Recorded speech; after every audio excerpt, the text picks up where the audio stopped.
Le gouvernement a eu beau multiplier les annonces, coup de pouce au SMIC, encadrement des loyers, revalorisation de l'allocation de la rentrée scolaire et maintenant action sur les prix des carburants, les Français voient venir l'orage de la baisse du pouvoir d'achat.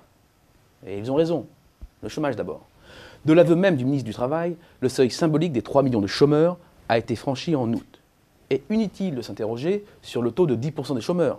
Ce chiffre est déjà dépassé. Ce qui a bien sûr des conséquences sur les revenus de ceux qui perdent leur emploi. 1. Car les indemnités couvrent partiellement les revenus perdus. 2. Car les indemnités s'épuisent au fil du temps.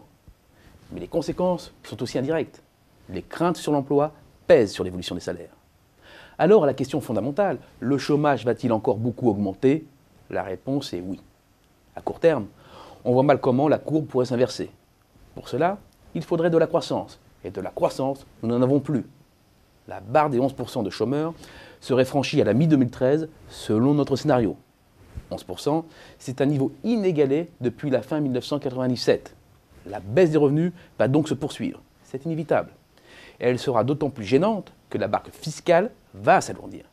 L'obstination du gouvernement à respecter le calendrier de réduction des déficits publics, 4,5% du PIB cette année, 3% l'année prochaine, et retour à l'équilibre en 2017, ne laisse aucun espoir sur l'orientation de la future politique fiscale.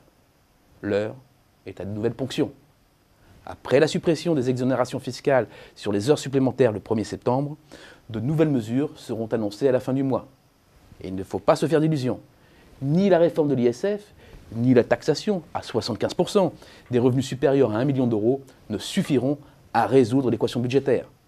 Les classes moyennes ne pourront pas être épargnées par le tour de vis fiscal. Côté prix, ce n'est pas mieux.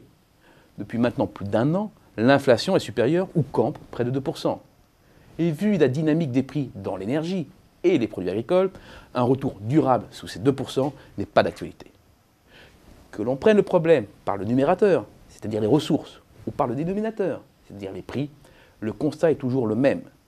Le pouvoir d'achat par unité de consommation, une mesure proche du ressenti des Français, car elle tient compte de la composition des ménages et de l'évolution démographique, reculera en 2012.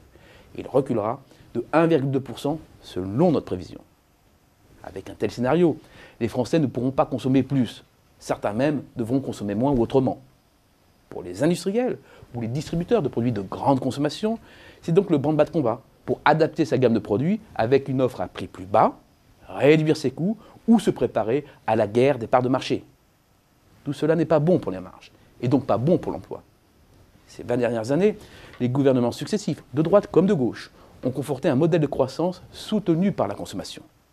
L'impasse est totale et c'est désormais l'heure de la purge. Reste à savoir les intentions exactes du gouvernement pour se faire une idée sur la durée et la dureté du traitement pour changer de modèle de croissance.